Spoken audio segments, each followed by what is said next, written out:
She raised her glass, but the truth burned instead. The ballroom shimmered under chandeliers, their light spilling over white linens and crystal flutes. I remember thinking how odd it felt to be 72 and finally called a bride again, Eleanor, a woman who had waited half her life for a promise that would not rot. My groom smiled beside me, his hand steady on mine. My sister's voice drifted somewhere near the piano, soft and familiar. Everything looked whole, perfect, ordained. Within those first moments, the stakes were already carved. After decades alone, I had risked the last of my trust on this man, and on the family who swore to protect it. The scent of roses clung thick to the air, perfume, champagne, candle wax. It was the warmth of home transported into celebration.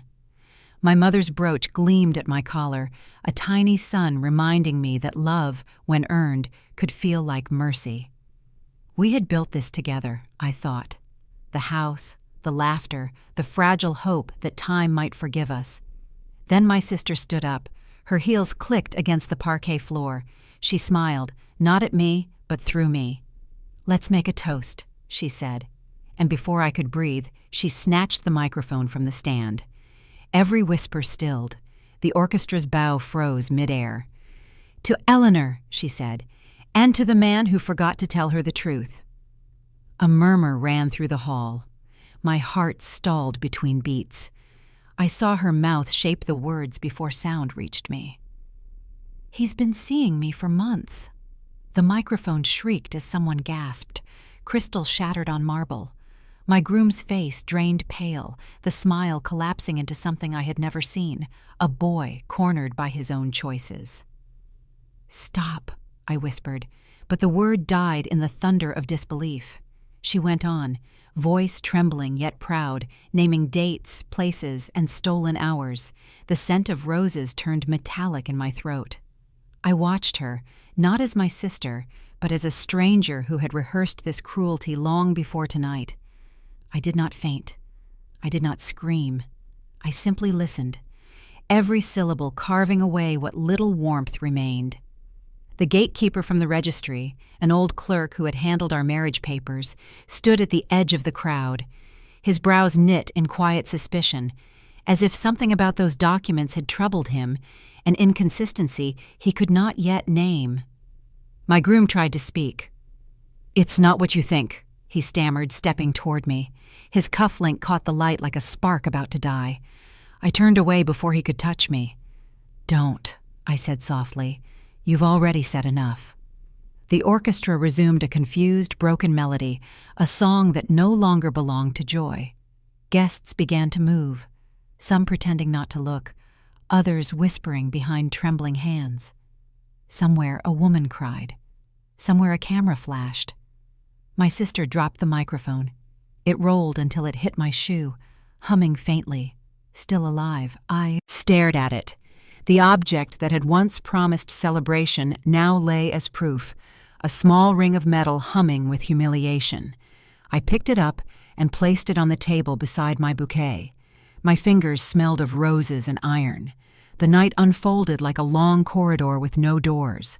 I walked out of the hall without turning back, leaving behind applause, pity, and ruin.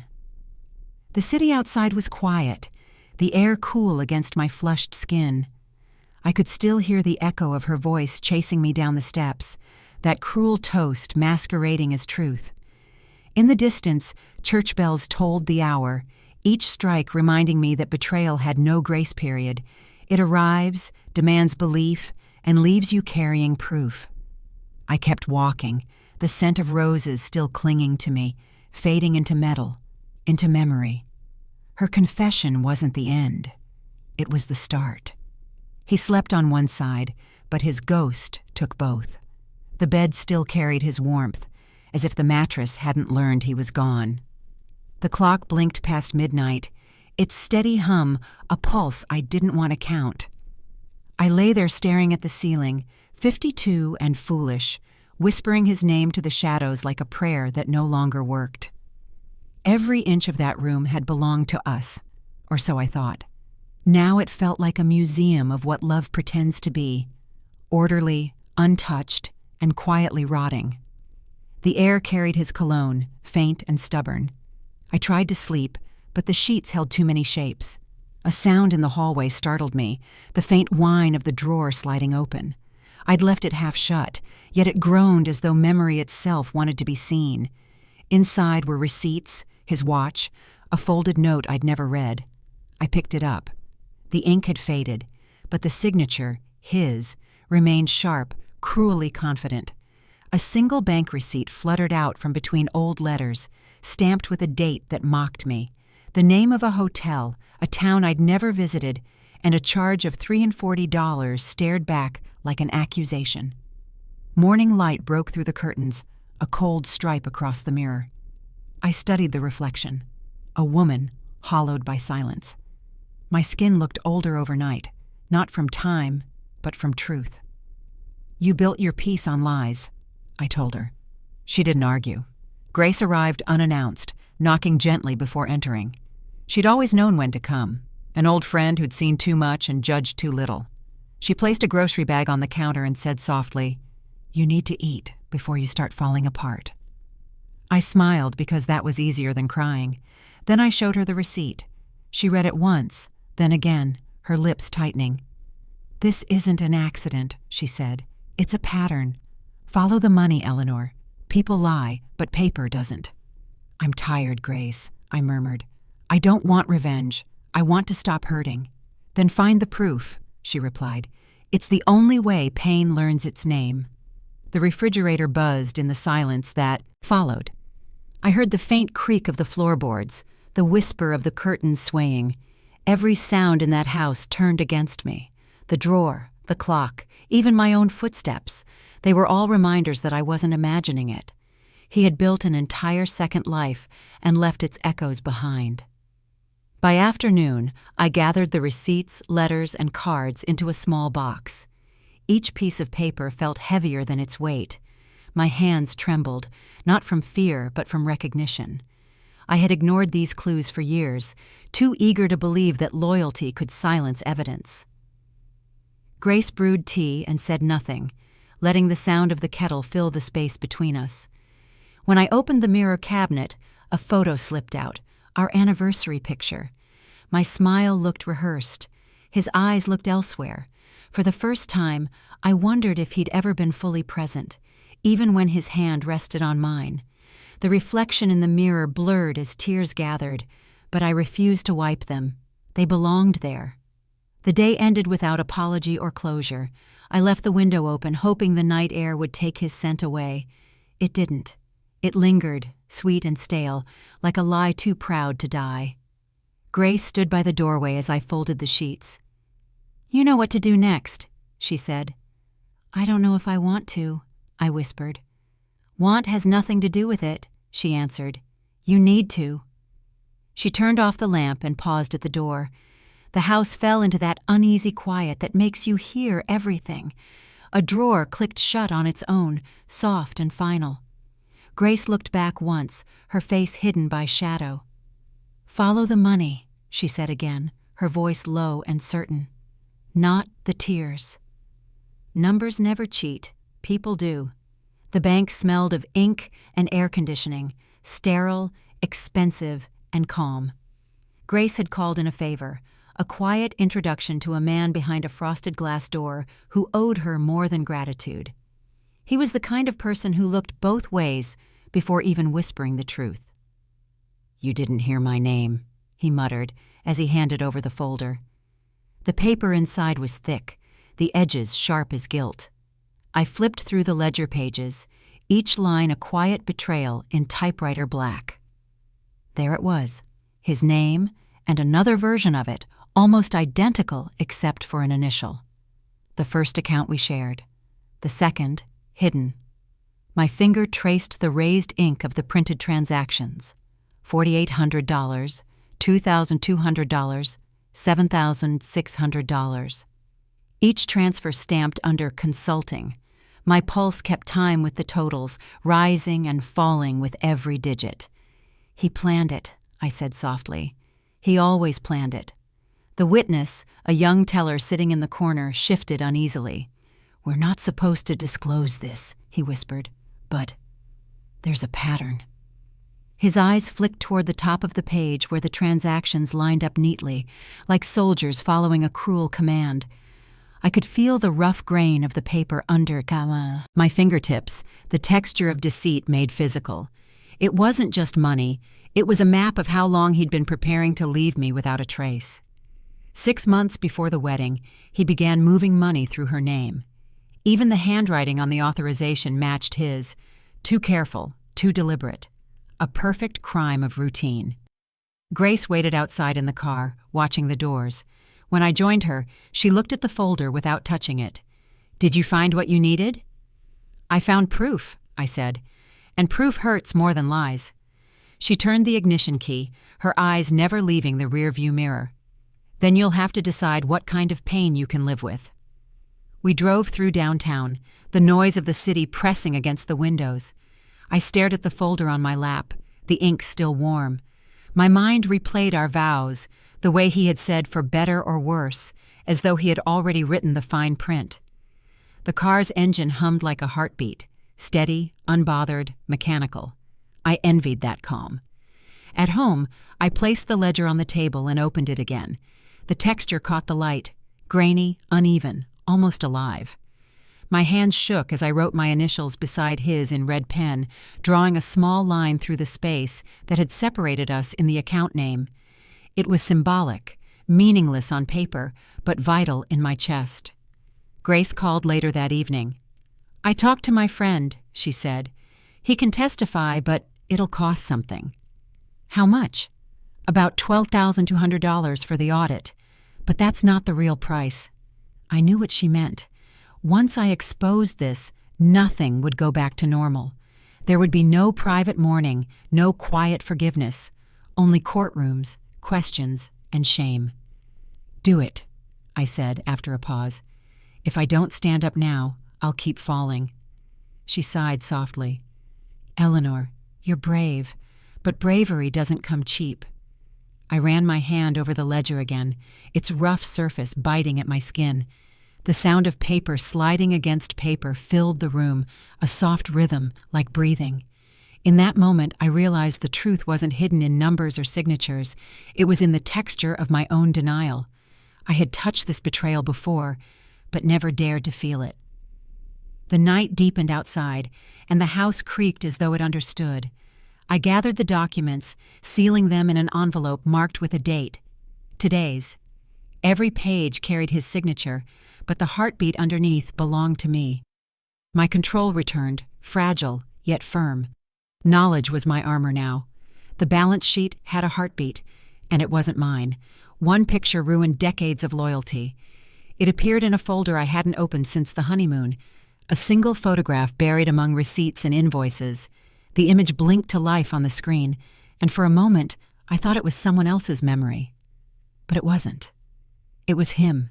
His arm around her, standing by the ocean. Their smiles were identical, practiced, perfect. The metadata in the corner marked the date, 2 weeks before the wedding. The light from the monitor was cold, too bright, too honest. I stared until my vision blurred, then saved the file under a name I'd remember. Truth. The glare made the room feel smaller, as if the walls had leaned closer to listen. I reached for the flash drive beside the printer and copied the image. Its small red light flickered, reflecting off the frame of our wedding portrait hanging above my desk. 2 versions of him looked back at me, one in celebration, one in deceit. The glow felt like judgment. I took the flash drive to a small studio downtown. The man behind the counter wore glasses too thick for his age. His badge read, Clive, the gatekeeper. "I need the metadata verified," I said quietly. He nodded, slipping the drive into his computer without questions. I could hear the faint hum of the machine, the sound of betrayal converting into evidence. After a few minutes, he looked up. "The timestamp checks out," he said. "Same device, same camera ID, taken 14 days before your listed ceremony date." He hesitated, glancing at me. "Do you want me to print it?" "Yes, gloss finish." He printed it twice, one copy for record, one for sanity. As the image slid out of the machine, I felt the light pierce through the paper itself, the colors too vivid, too alive. Her hand rested on his shoulder like a signature that couldn't be erased. I watched the picture dry on the tray, and the smell of ink filled the room, sharp and sterile. When I turned to leave, Clive spoke again, softer this time. "You know, some people delete what they find," he said. "It's easier that way." "I'm not most people," I replied. My voice didn't shake, but my hand did. Outside, daylight stabbed through the clouds.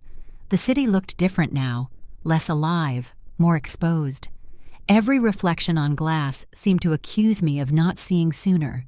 I stopped by the cafe where we'd once sat on rainy Sundays, the same corner table he always insisted on. The memory replayed like an old film reel, his words echoing faintly. "You're my only constant." Lies often sound like poetry when you first hear them. I went home and placed the printed photograph beside our marriage license in the drawer. The two documents stared at each other, one forged by love, the other by greed. The symbolism wasn't lost on me. He hadn't wanted a wife. He wanted what came with me: inheritance, stability, access. The motive clicked into place like a lock turning. The room dimmed as evening crept in, but the printed photo still caught the fading light. It glowed faintly, as if refusing to let the truth sleep.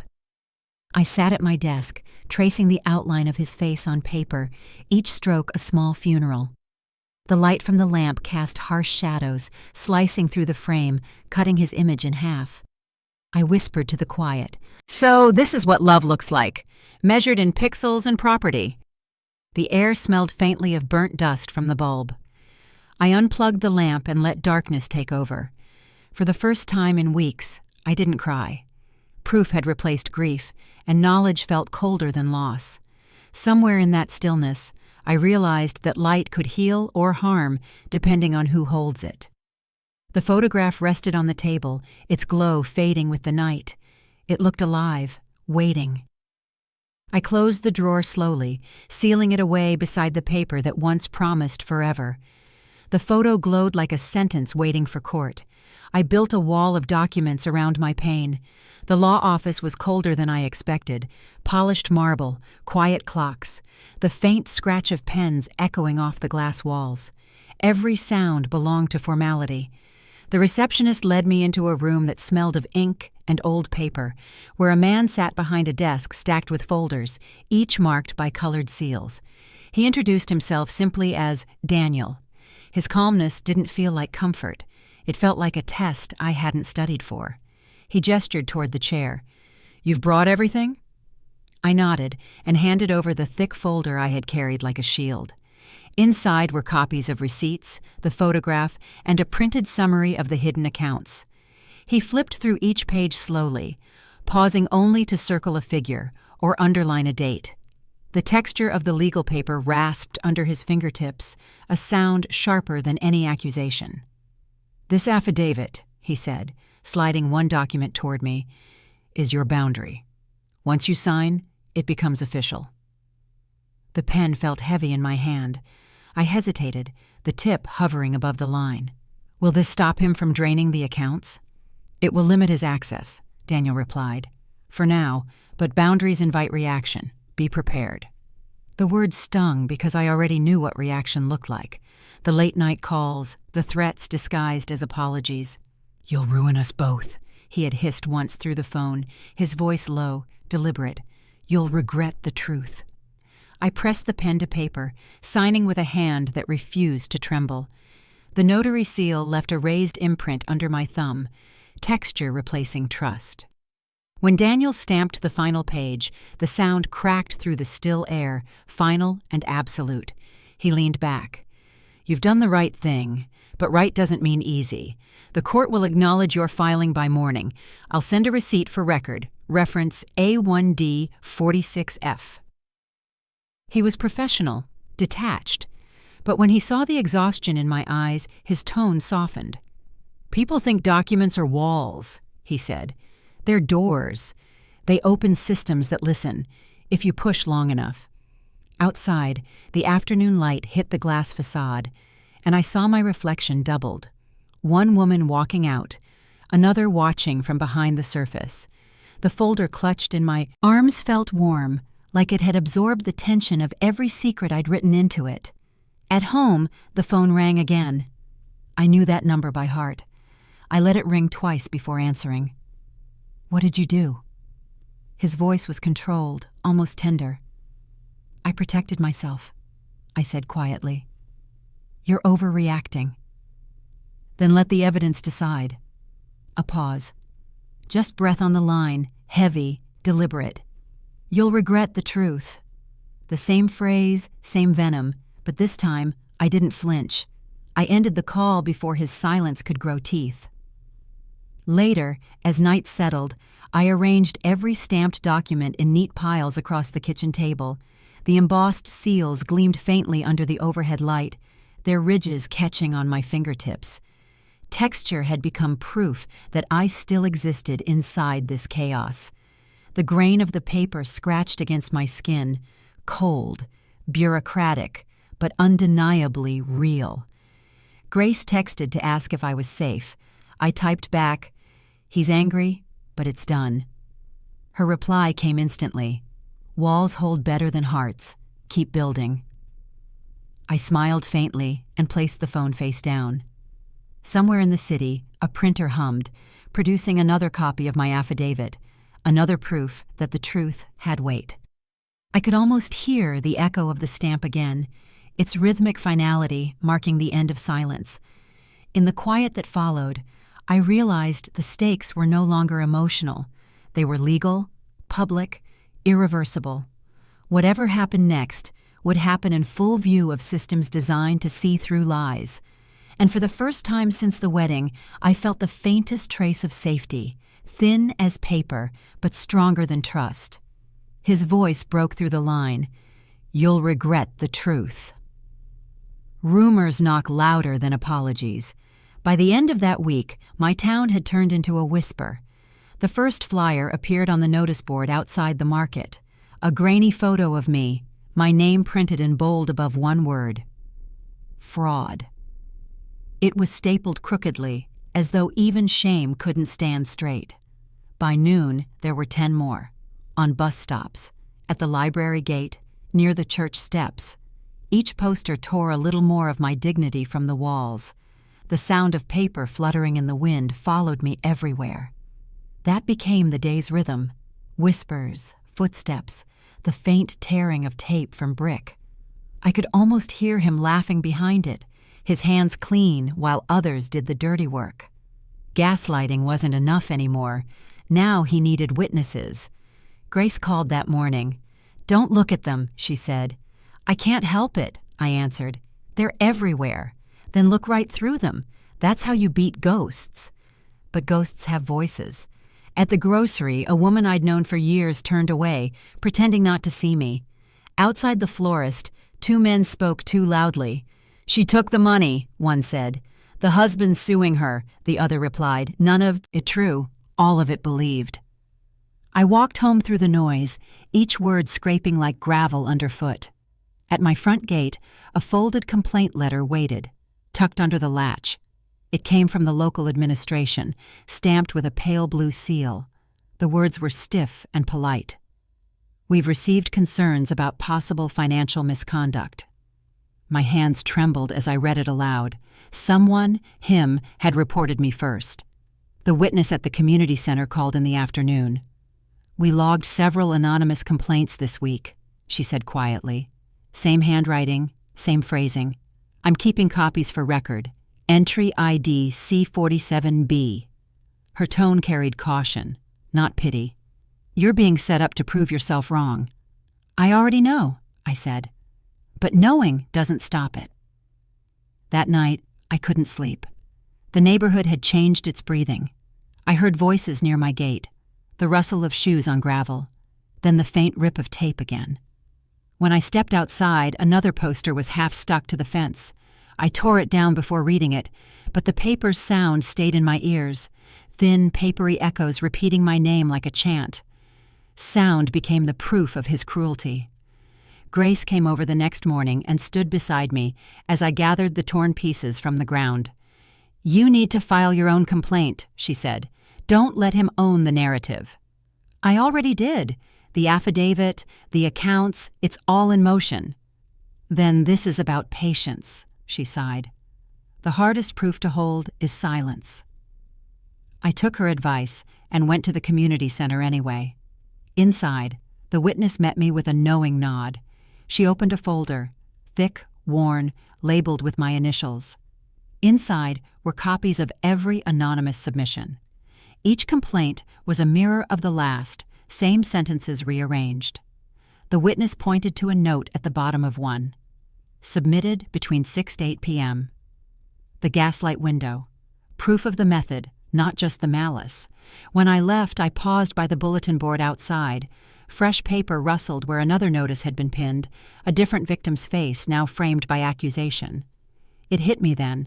The pattern was bigger than me. He had learned the power of rumor and used it like law. At home, I taped one of the flyers to my mirror. My reflection stared through it, half hidden, half defiant.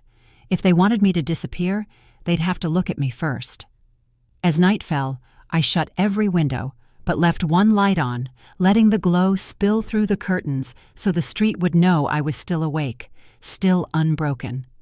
Then came the sound again, soft footsteps outside, the whisper of paper sliding against metal. Someone slipped another flyer under my locked door. They called it reconciliation. I called it a trap. He chose the restaurant where we'd celebrated anniversaries, knowing the familiarity would soften my guard. Candlelight flickered against polished glass, the kind of place where betrayal could dress itself as civility. I arrived 5 minutes late, heart steady but cautious. He was already there, smiling as though nothing had happened. "Let's just talk," he said, motioning to the seat across from him. The table gleamed. 2 plates, one promise already broken. The waiter poured wine, red as apology. I took a sip. It tasted wrong, bitter, metallic, almost medicinal. He watched me over the rim of his glass. "You didn't have to involve the police," he said. "We could have handled this privately." His tone was soft, but his words carried the edge of command. The sweetness of reconciliation had curdled before the meal even began. "I did what I had to," I replied. "You always overreact. And you always underestimate me." He laughed, but his eyes didn't join the sound. Across the room, Grace's contact, the protector, sat alone, pretending to scroll through his phone. A small recording device rested beneath his napkin, capturing every syllable. It wasn't revenge, it was insurance. Proof had to breathe before it could protect. He leaned closer. "You drop the charges, and I make this all disappear." "You mean you disappear," I said quietly. "That's already happening." The taste of the wine turned harsher as he kept talking, each word like acid against glass. My stomach churned. I realized betrayal wasn't just emotional. It was chemical, something your body rejected long after your heart understood. He reached across the table, placing his hand on mine. "You can't win this, you know. I have friends, people who listen to me." I pulled my hand back, steady. "Then let them hear what you just said." He froze, the mask slipping. For the first time, his composure cracked. "You recorded me?" "I didn't have to," I said, eyes steady. "You did it to yourself." He looked around, scanning faces, searching for control. But control had shifted, quietly, legally, irrevocably. He straightened, feigning calm. "You think that paper fortress of yours will save you? You'll see what happens when I'm done." His fork scraped the plate. The sound shrieked through the soft music. I folded my napkin slowly, laying it beside the untouched dessert. "Dinner's over," I said. This was never about food. His voice dropped, low and venomous. "Next time, it won't be dinner." He stood abruptly, knocking over his chair. The waiter startled. Eyes turned, but no one spoke. He tossed a few bills on the table, exactly $80, and walked out without looking back. The smell of burnt sugar from the crème brûlée drifted up, mixing with the bitter taste still on my tongue. Taste became proof, a sensory reminder of the moral rot he'd tried to disguise as charm. Grace's contact met me at the door, discreetly pressing a folded paper into my palm. "Tip logged," he whispered. "Filed under reference B92L, time-stamped tonight." The police would have their record by morning. Outside, the city felt colder, sharper. Neon reflections wavered across puddles like warnings. I walked toward the car, feeling the weight of what I carried. Not just fear, but clarity. In my bag, the napkin he left behind still bore a faint smear of lipstick. Hers, not mine. I folded it carefully into the same envelope that held the photograph, the receipts, and now, the recording. The artifacts had become a language of their own, each one spelling out the truth he wanted buried. At home, I rinsed my mouth, but the bitterness lingered. Some tastes don't wash away. They remind you what poison feels like. I poured water, steady hands, steady breath. Boundaries now had texture, paper, and law behind them. The night stretched thin as I locked the door, double-checking the latch. For a moment, I listened. To silence, to safety, to resolve. But his words still echoed, faint and chilling, clinging to the edges of memory. He said, "Next time, it won't be dinner." Truth doesn't knock. It breaks doors. At dawn, the city still held its breath. Frost rimmed the windshields, and the sky was a bruise between night and morning.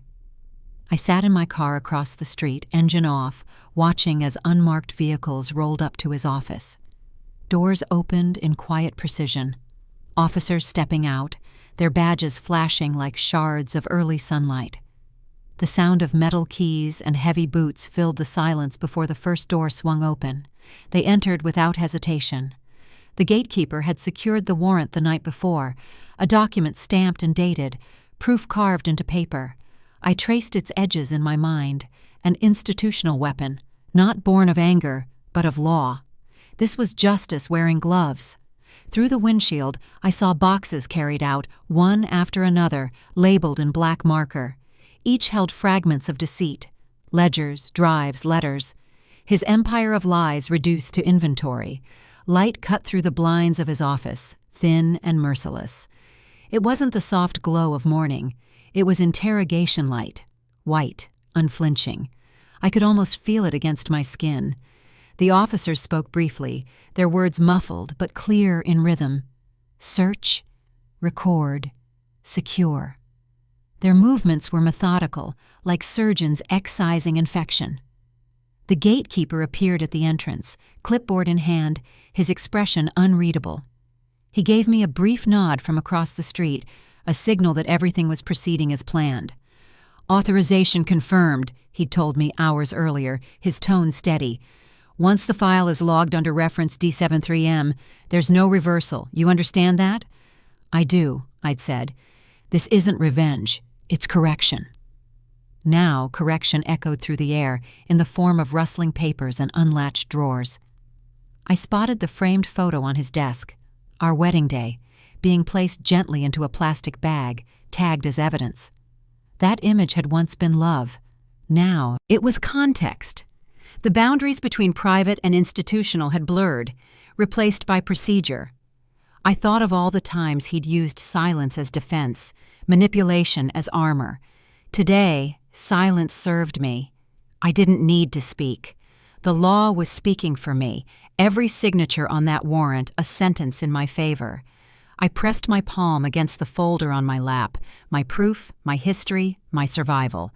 Inside it, the napkin, the receipts, the affidavit, all leading to this moment.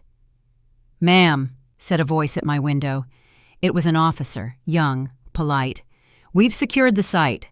You'll receive a summary within 48 hours. The gatekeeper will reach out once the evidence is logged." "Was there resistance?" I asked quietly. He hesitated. "None at first, but he tried to access the server before we disconnected it. That's where we found what you mentioned. And worse." The words sank slowly. And worse. They carried the weight of something unspeakable. I didn't ask what it was. Part of me already knew. Betrayal was rarely singular. It multiplied when cornered. Light shifted across my windshield, scattering across the folder like a promise fulfilled. I watched as one of the officers locked the door and sealed it with tape. The badge on his chest caught the sun again, symbol and mirror both. Justice didn't whisper, it blazed. As they drove off, the street fell back into quiet. I stayed still, letting the silence settle. The wind brushed through bare trees, carrying the faint hum of the city waking. My hands were steady now. For months, I'd lived with shadows. Today, light had turned its gaze toward him. When I finally stepped out of the car, I caught my reflection in the glass door of his office, tired, older, but unbroken. I reached into my coat pocket and closed my hand around the small brass key I still carried. It no longer opened his world, but it reminded me what access used to mean. I set it on the steps and walked away. Behind me, the taped seal fluttered in the wind, a paper barrier between truth and ruin. I didn't need to look back to know what they'd uncovered. The gatekeeper's earlier words replayed, calm but final. Once it begins, it doesn't stop. They found what I'd feared, and worse. His voice trembled where lies once lived. It started with a phone call at dawn. The witness, soft-spoken, steady, told me the file had surfaced. A journalist from the city station had leaked the recording. "It's his voice," she said. "Unedited, time-stamped. You should listen." I sat at the edge of my bed, the morning light slanting through half-closed blinds, painting stripes across the floor. The air felt heavy, electric. I pressed play. For a moment, there was only breathing, uneven, guilty, almost human. Then came the confession, his words slow and deliberate, each syllable weighted with practiced control. I changed the registry date for access. She'd never have known. It wasn't theft, it was timing. A pause, a sigh, then a faint clatter, maybe a glass on a table before he added, "It was mine by right anyway." Sound filled the room, the low hum of the tape, the tiny pop when the audio clipped, the quiet betrayal looping back in real time.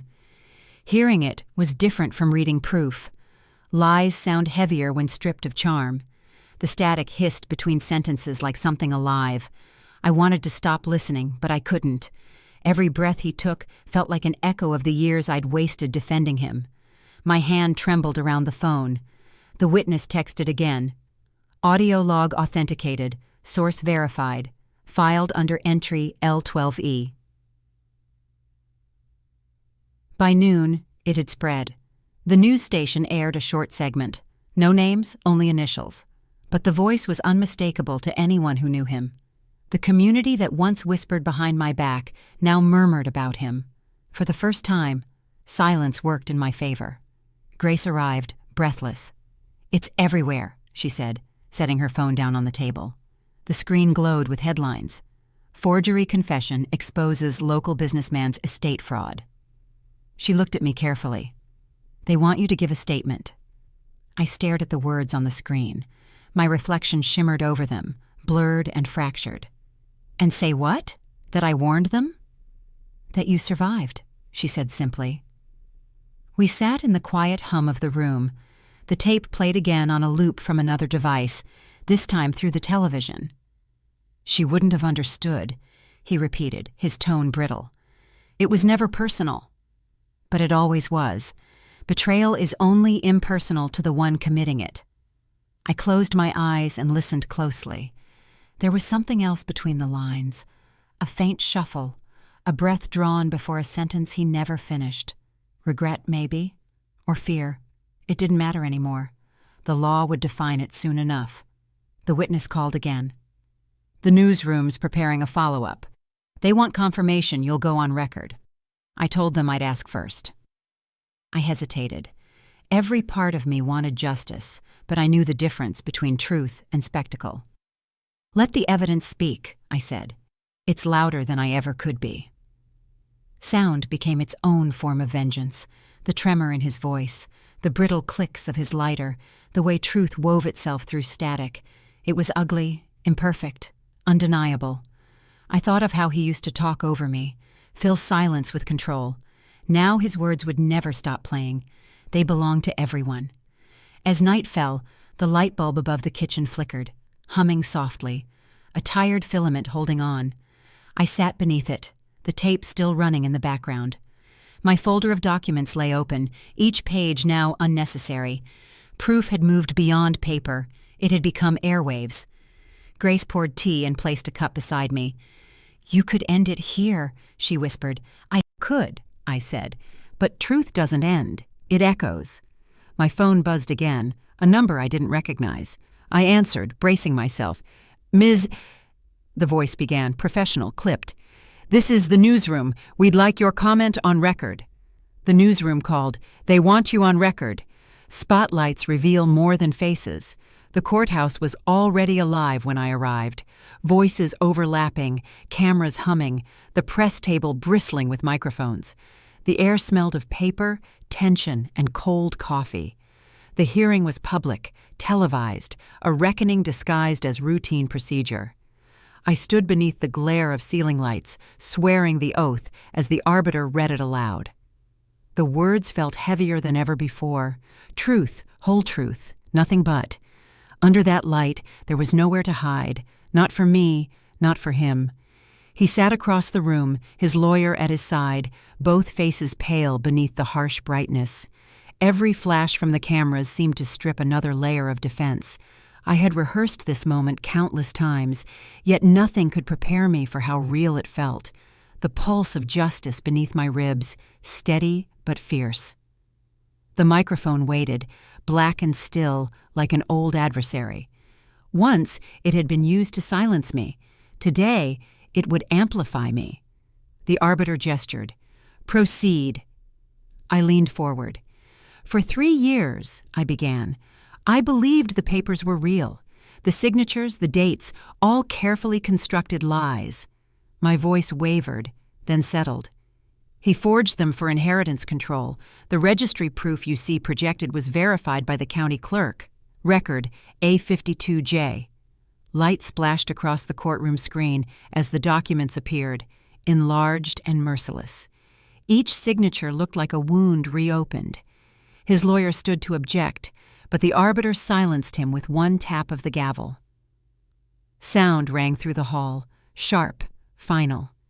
Across the gallery, the witness sat among the press, her notepad balanced against her knee. Grace was there too, near the back, her eyes locked on me. For the first time in months, I didn't feel alone. The arbiter continued reading, voice level, clinical. "The notice of fraud, submitted to this court, confirms falsified entries and manipulated records." The lawyer tried again. "Your Honor, these allegations—" The arbiter cut him off.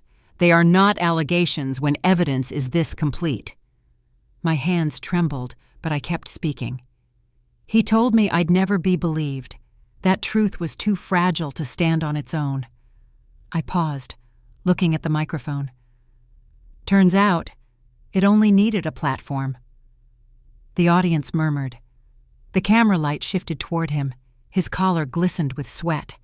The very illumination he once used to perform his innocence now revealed the stains of guilt. I could almost feel the heat radiating from those bulbs, each one a miniature judgment. The arbiter nodded toward the screen again. "The court acknowledges submitted material as primary proof."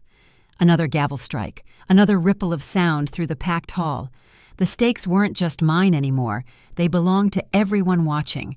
Every woman who had been doubted, every silence mistaken for consent. He rose suddenly, voice cracking. "This is a circus. She's manipulating the system." The arbiter didn't flinch. "Sit down." But he didn't. He stumbled forward, hands shaking, trying to reclaim the spotlight that no longer obeyed him. His words tumbled out, half denial, half confession. "I didn't mean to harm her," he said, breath short. "It was just paperwork, just timing. The microphone picked up every syllable, the crowd frozen in collective breath. Then his voice faltered, a tremor passing through it like an aftershock. He looked toward me, eyes hollow, and whispered, "I thought she'd forgive me." Silence held the room. The arbiter adjusted his glasses, his tone cold but clear. "Your own words have been recorded. Let the record show voluntary admission under oath." The light above the bench flared brighter, reflecting off polished marble, almost too intense to bear. In it, everything looked purified, exposed. I felt something shift inside me, not triumph, but release. The arbiter struck the gavel one last time. The sound echoed like closure. Across the aisle, he tried to steady himself, still standing, still searching for the lie that might save him. But lies had run out of breath. He rose to object, then collapsed under his own words. They didn't clap. They exhaled. Outside the courthouse, the air had changed texture. It wasn't celebration, not yet.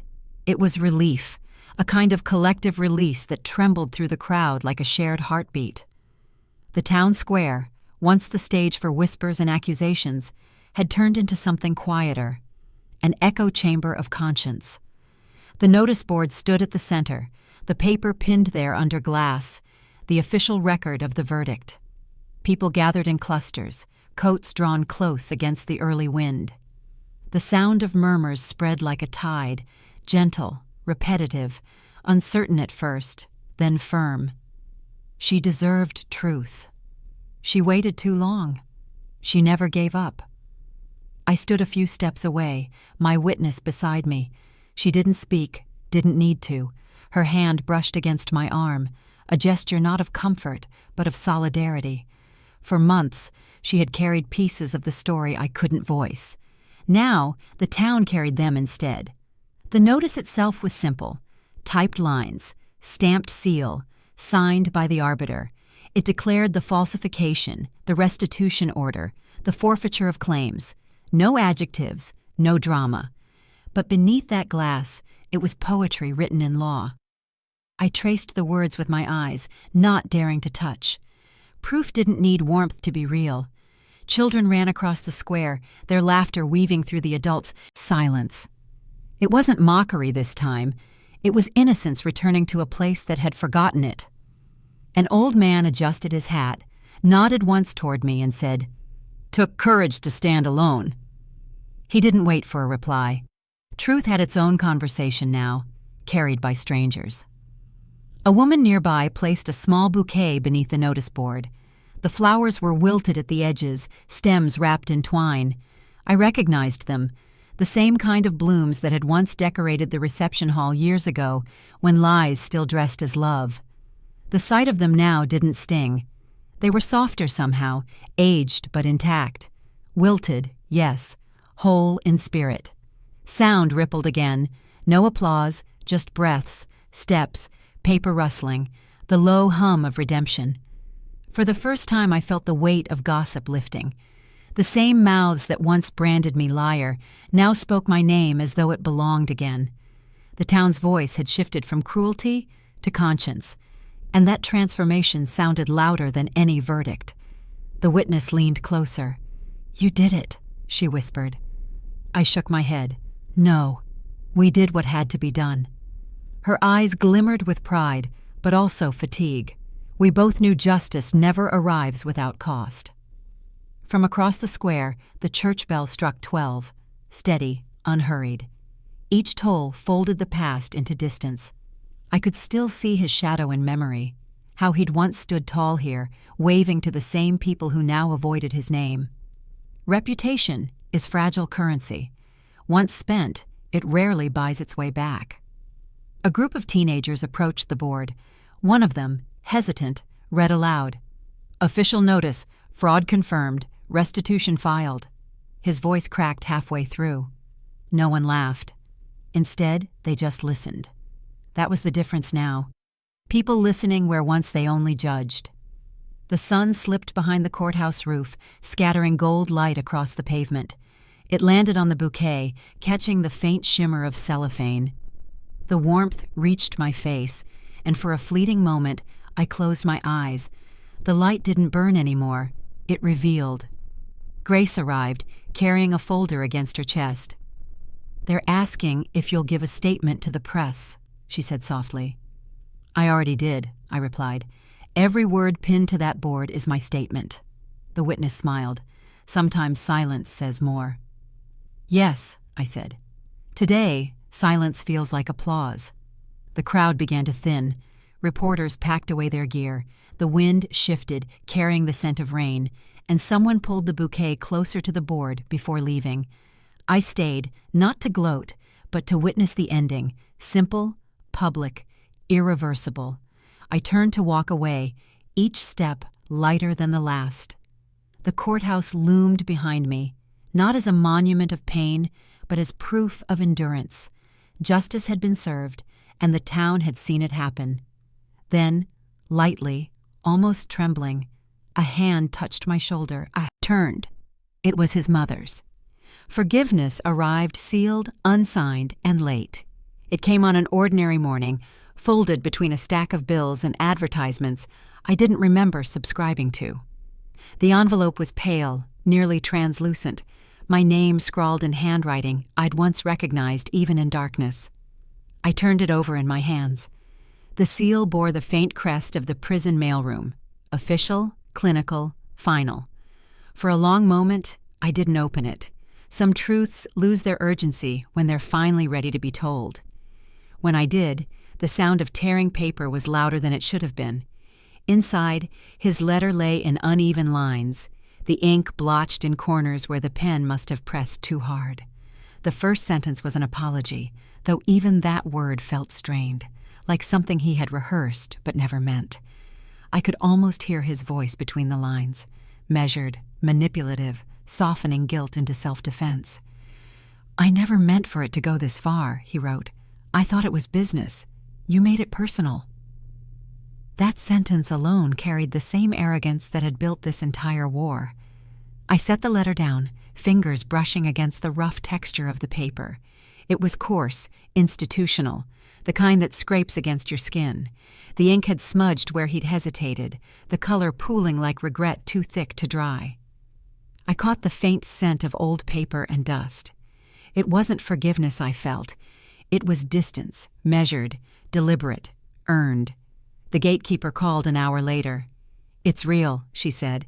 "Postmarked from the facility, logged under archive entry F21L. "I didn't doubt that," I replied quietly. "I just don't know if I needed it." She hesitated before saying, "Sometimes closure doesn't come as comfort." "No," I said. "It comes as evidence." I folded the letter again, tracing the crease carefully, like sealing the past back into silence. Every ridge of the paper carried a memory, his hand on a contract, his name on a deed, his voice promising decency that never arrived. Now, all that power reduced to a piece of mail. Justice had already written its own reply long before his words arrived. I thought about what forgiveness really costs, whether it's something you grant or something you surrender. I'd spent too many years mistaking silence for grace. Now I understood. It wasn't grace to let a wound rot in peace. It was healing to name it, face it, and leave it on paper where it belonged. I read one line again, the only part that sounded human. "If you ever find it in your heart." The sentence trailed off. He hadn't finished it. Maybe he couldn't. Or maybe he'd realized mid-sentence that my heart wasn't his to petition anymore. Outside, rain tapped against the window, gentle and rhythmic, like an echo of time closing itself. I slipped the letter back into its envelope, sealed it with a small press of my thumb, and carried it to the cabinet where I kept every document that had rebuilt my life. I placed it beside the affidavit, the first truth I'd written against him. 2 papers, opposite in tone, equal in weight, betrayal and acknowledgement, side by side. For a while I stood there, fingers resting on the folder's edge. Not out of grief, but recognition. This was how stories end. Not with fireworks, but with filing cabinets and silence. Justice had arrived in signatures. Remorse came in smudged ink. Both belonged to the same archive now.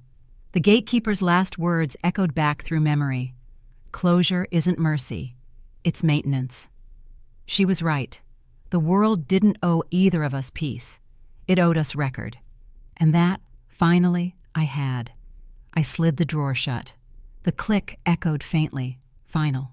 No ceremony, no tears, just the weight of conclusion pressed between paper and metal. I walked to the window. The rain had slowed. Light broke through the clouds, faint and fractured, washing the pavement in silver. Somewhere inside that shimmer, I thought I saw the faint reflection of the woman I had become, scarred but unbent, witness and survivor both. I kept the letter, but not the bitterness. Morning light finally entered every corner. It was the first dawn in months that didn't feel borrowed. The house, stripped of its secrets, smelled of paint and lemon oil. I moved from room to room, brush in hand, tracing over the walls that had once absorbed too much silence. Each stroke felt like erasure, layers of deceit covered by a steadier hue. The light coming through the windows wasn't harsh anymore. It was soft, warm, alive. For the first time, it stayed. The protector stopped by before noon, clipboard in hand, his jacket dusted with plaster from the ongoing restoration. "One final form," he said, sliding a thin folder across the counter. "Inspection report, insurance closure. It's all official now." His voice carried the matter-of-fact rhythm of someone who understood endings, not as tragedy, but as order. I signed beside his pen marks. My name looked calm on paper, balanced. "So that's it?" I asked. He nodded. "That's it. The house is yours again. Completely." It was strange how something so ordinary, ink on a page, could mark the end of a war. I thanked him, and when he left, the echo of the closing door was no longer emptiness. It was peace. By midday, sunlight poured freely through every window. I opened them all, letting air rush in, lifting the curtains like wings. Outside, the garden looked timid, recovering. A few green shoots pressed through soil that had gone untended for too long. The sound of distant laughter drifted in from the street. Neighbors, I guessed, or maybe just life returning to its proper volume. The chair by the window, once his favorite spot to watch and control, now held a folded blanket and a cup of tea cooling on the sill. I sat there and let the warmth touch my hands. The light reflected off the ring I still wore, not as symbol, not as chain, but as history. I didn't remove it. Not yet. Some memories deserve patience before release. The inspection report lay on the table, stamped and dated, its language precise. Property cleared of all structural and financial encumbrances. Plain words for something sacred. Proof didn't always live in drama. Sometimes it lived in signatures and sunlight. The protector had been right. Justice wasn't an emotion. It was paperwork done right. Every object seemed to hum differently now. The window latch that once jammed closed slid easily. The hall mirror no longer distorted the reflection. Even the ticking clock in the kitchen felt slower, as though time itself had exhaled. I cooked for one, ate slowly, and left dishes to dry in their own rhythm. Simple things felt earned. By afternoon, I found myself walking through the upstairs hallway. The floorboards creaked in familiar ways, but the sound didn't scare me anymore. The house had a voice again, its own, not his. I paused at the door of the study, the one I hadn't touched since the raid. The lock had been changed, the room cleared, but I hadn't stepped inside. The light from the hall stretched across the threshold, daring but kind. I turned the knob. Dust lifted like memory. The walls were bare, except for one faint rectangle where a frame had once hung. I ran my hand across it, the texture uneven, as though something had been removed in haste. A faint trace of adhesive clung to my fingertips. I smiled. Even absence can leave evidence. Downstairs, the kettle whistled softly, calling me back. I left the door open behind me. Shadows didn't belong here anymore. Every window glowed, the house breathing evenly. Its quiet no longer a threat, but a promise. Outside, the sun had begun to tilt west, washing the walls in honeyed gold. I thought of what the arbiter once said at the hearing. that justice, at its best, restores what was real, not what was lost. He had been right. This house was never about ownership. It was about restoration, of space, of self, of truth. I closed the last window and stood in the middle of the living room, surrounded by brightness that didn't ask permission to exist. My hands, streaked with dry paint, trembled slightly as I placed the brush down. Everything was in its place. The world, somehow, had made room for my peace. Then, as the clock marked the quiet hour between day and evening, I felt it, a draft, faint and deliberate, seeping from upstairs.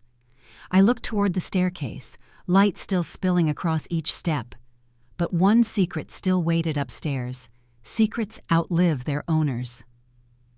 The call came just before noon. The bank manager's tone was neutral, the kind reserved for routine matters that turn into something else. "There's a safe deposit box under both your names," he said. "It's been dormant for over 8 years. We need authorization to close it." 8 years, an entire lifetime compressed into silence. I agreed to come in the next morning, though every part of me already knew what waited behind that small metal door. The next day, the gatekeeper met me at the entrance.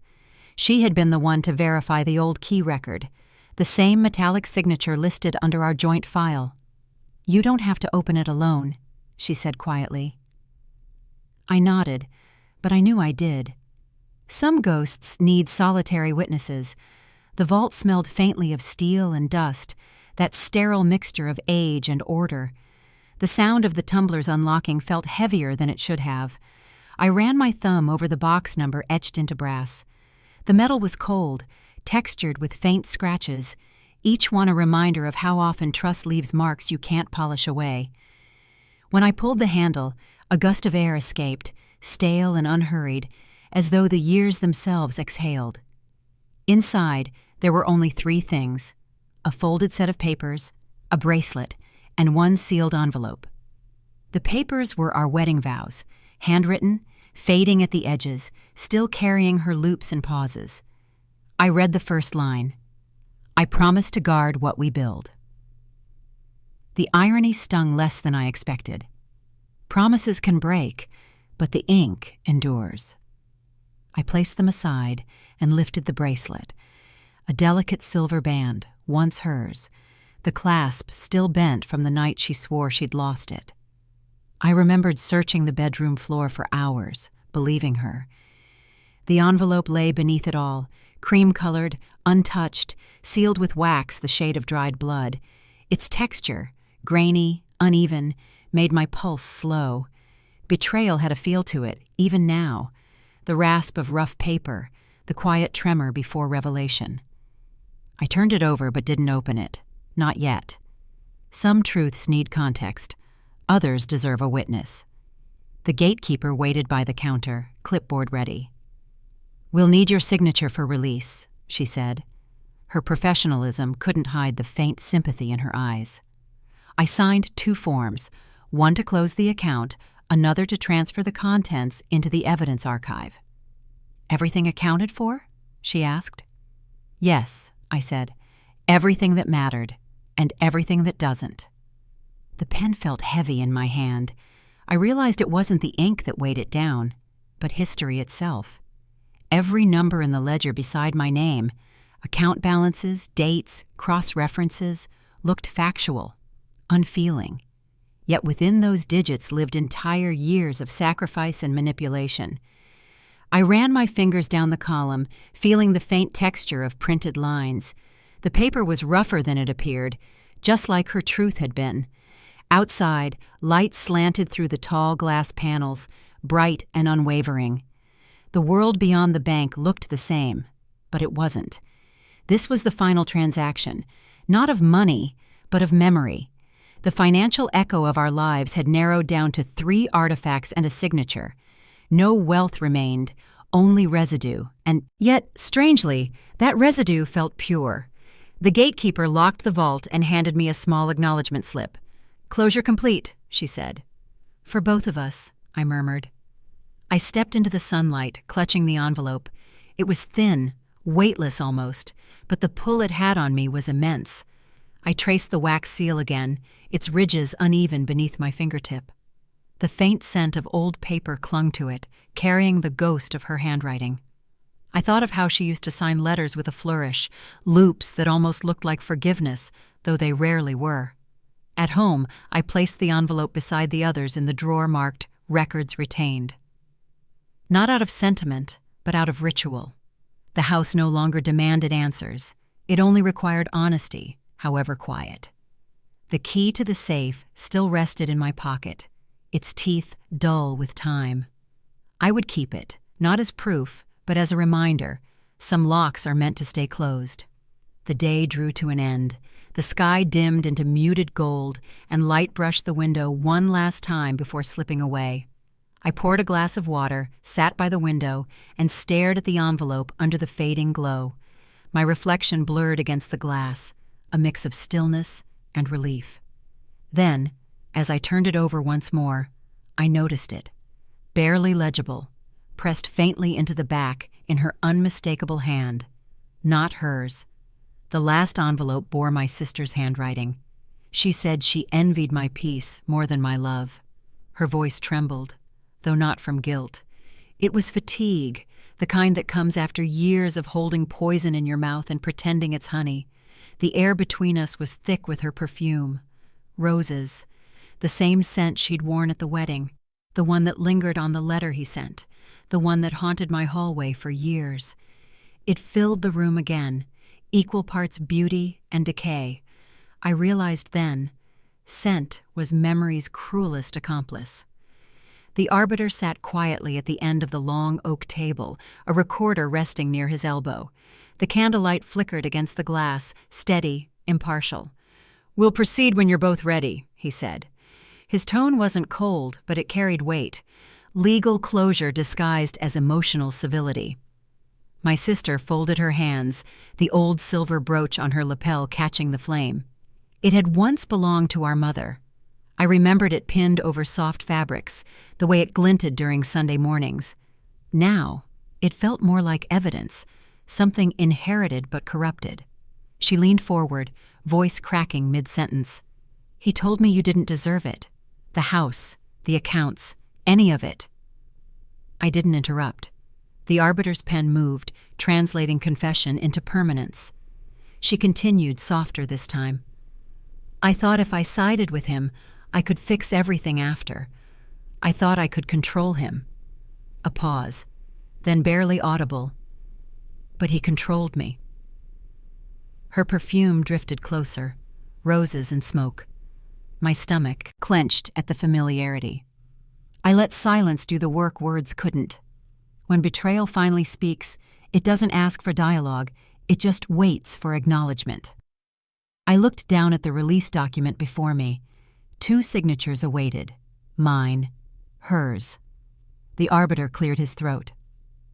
"This mutual release signifies closure, financial, emotional, and familial. Do you both understand?" "Yes," she whispered. "Yes," I replied. My voice surprised me, steady, almost gentle. As I reached for the pen, the candle flickered once, and a faint curl of smoke lifted toward the ceiling. The smell changed, sweetness fading into something faintly metallic. I thought of all the candles we'd blown out across decades of gatherings, birthdays, anniversaries, wakes, always a ritual, always a reminder that light can end gracefully. The pen scratched softly. I signed first. She followed, her hand trembling, the ink smudging slightly near her name. The arbiter gathered the pages, clipped them together, and placed them in a folder marked Meeting Record Reference 12B. A clean, bureaucratic ending to a blood-bound war. He looked up. "You've both done what most can't. You've ended it." My sister reached for her brooch, unclasped it, and slid it across the table. "It belonged to both of us, in a way," she said. "I don't need it," I murmured. "I do," she said back, and pulled her hand away before I could return it. Maybe that was her peace offering. Or her anchor. I couldn't tell anymore. The candle beside us sputtered, its wick sinking into a pool of wax. The scent thickened, then thinned. It wasn't perfume now, it was closure. Roses to remorse, warmth to silence. I breathed it in, not as pain, but as proof that the past could burn itself clean. The arbiter stood. "I'll have these archived by tomorrow." He paused at the door. "You've both earned stillness." Then he left us there, alone with the sound of our own breathing. She looked at me, eyes glistening. "Do you think we can ever be what we were?" I smiled faintly. We were never what we thought. The light dimmed as the last flame died. I caught a faint echo of her perfume as she stood to leave, softer now, almost kind. She hesitated by the doorway, her silhouette framed against the muted glass. "You'll forgive me one day," she said. "I already did," I answered. But forgiveness, I've learned, isn't memory's twin. The candle may have gone out, but its smoke curled through the room long after she left. I forgave her, but memory refused to. I said the same words, but this time to myself. The church smelled of polish and rain, faint and clean. It had been years since I last stood here, under this high arch where vows once turned to verdicts. The same pews, the same silence. Yet everything had changed, not outside, but within. The altar, once a stage for performance, now felt like a witness. The morning light filtered through the stained glass, splitting into ribbons of color that stretched across the marble floor. I stepped forward, letting them fall over my hands like benediction. The minister approached quietly, his presence gentle rather than ceremonial. "You're certain you want this recorded?" he asked. His tone was cautious, kind. "Yes," I said. "Not as a marriage, as a renewal." He nodded, opening the worn ledger, the same institutional record that had once documented what became my undoing. "Then we'll mark it so," he said, uncapping his pen. The sound of it clicking open was small but final. My name found its way again onto the page, not beside his this time, but alone.